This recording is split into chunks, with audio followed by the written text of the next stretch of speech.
Hi everyone, in this tutorial we're gonna go ahead and create our 12 Android application. So first we need to actually click on this start a new Android Studio project, and here we need to actually specify a name for our application app 12, and then here you can actually specify a company domain, package name, and a project location for your project, and then click on next. Here choose API 16 Android 4.1 Jelly Bean and phone and tablets, okay, and then click on next. Here choose blank activity, next, and here don't change anything, and then click on finish. So here delete this hello world text view, okay, and then double click on this res folder here, and then double click on this layout folder, and then double click on this activity main.xml, and then here delete this floating action button, and then let's go back inside this content, underline main.xml, and here let's actually drag in a linear layout vertical inside this relative layout here at the center of the screen, okay, and then let's actually drag a linear layout horizontal inside this linear layout vertical, and here let's actually drag a large text view into this linear layout horizontal. Double click on it, and for the text just type in here index, okay, and let's actually drag another text view into this linear layout horizontal, and double click on it, and for the text just type in here value. And as you can see here, I didn't assign any ID to both of these text views because I don't want to interact with these text views through my Java codes, okay. I just want these text to be here. Click on this first text view here, and then for the layout width assign the value 0, and then as you can see here we've got a layout weight here, okay.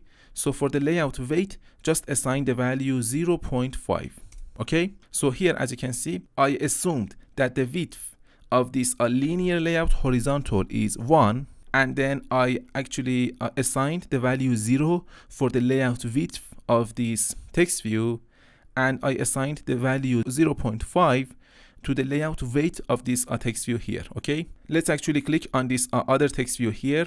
Again, for the layout width assign the value 0, and then for the layout weight assign the value 0.5. so as you can see here, so these two text views are actually within this linear layout horizontal, okay. These two text views are actually taking a half of the width of this linear layout horizontal, okay. As you can see here I assigned the value 0 to both of these text views, okay, for the layout width, and I assigned the value 0.5 to both of these to the layout weight of these text views here, okay. These text views are gonna actually take only a half of the width of this linear layout horizontal. So hopefully that makes sense. So now let's actually drag a linear layout horizontal into this linear layout vertical, okay, and below this linear layout horizontal here, okay.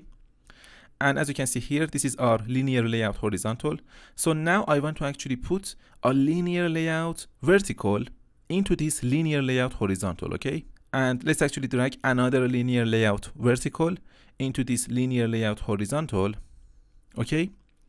So now I want to actually select this first linear layout vertical here, as you can see inside this component tree section, and for the layout width again assign the value 0, okay, and then for the layout weight assign the value 0.5, okay.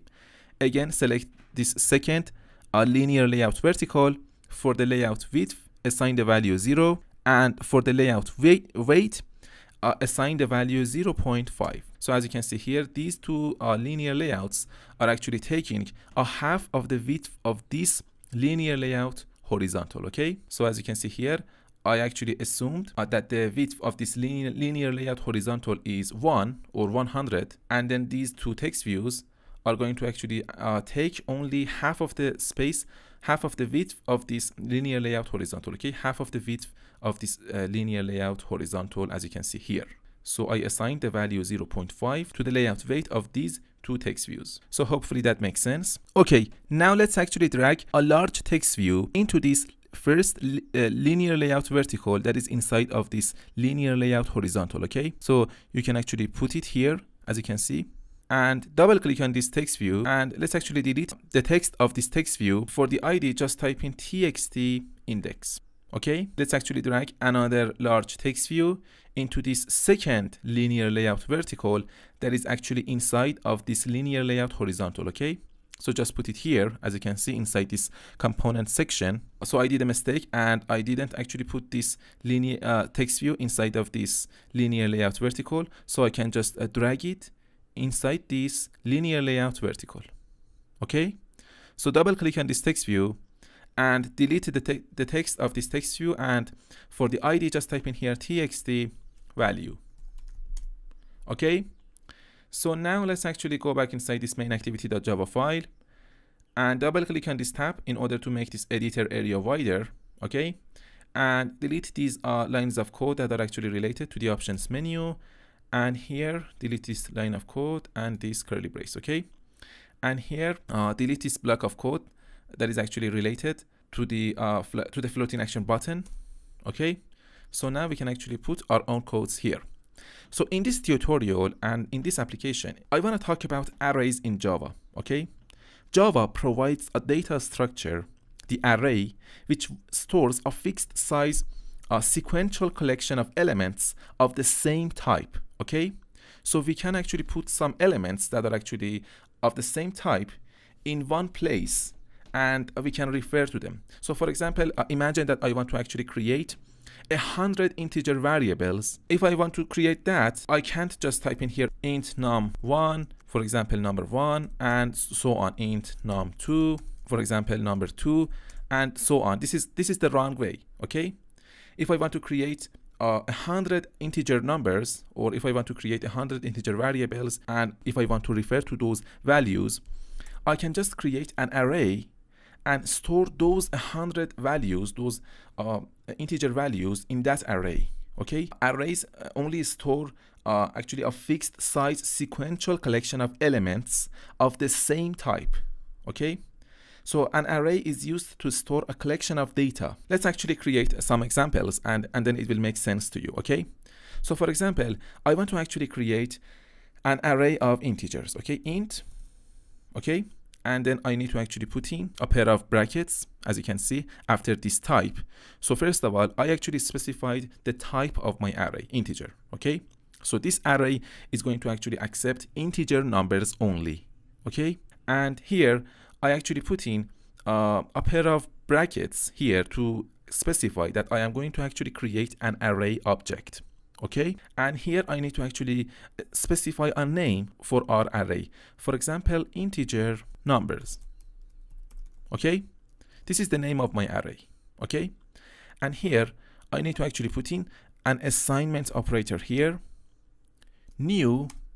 Okay, so I want to actually instantiate this array, okay, by using this new keyword. And then again, I need to refer to the type of my array, int. And here, as you can see, again, I put in a pair of brackets here. And inside of these brackets, I need to actually specify what would be the size of my array. Okay, so for example, I want to actually create an array of 100 numbers. Okay, so I want this array to actually accept 100 integer numbers. So here I can actually specify that size. So now, as you can see here, we just created an array and instantiated this array, okay? But we didn't assign any value to the indexes of this array. We just here specified that this array is going to have actually 100 places, 100 empty places for integer numbers. But we didn't assign any value to those places yet. So now I want to actually assign some values to these arrays. So remember, in programming, we actually count from number 0. Okay, so this is very important. Now I want to actually assign a value to the index 0 of this array. First of all, in order to assign a value to the index 0 of this array, first of all, I need to actually refer to the name of this array, integer numbers. Okay, brackets, a pair of round brackets, and here I need to actually specify the index that I want to actually specify a value to it. Okay, for example, index 0, and here I need to actually put in an assignment operator again. For example, I want to assign the value 24 to the index 0 of this array. Okay,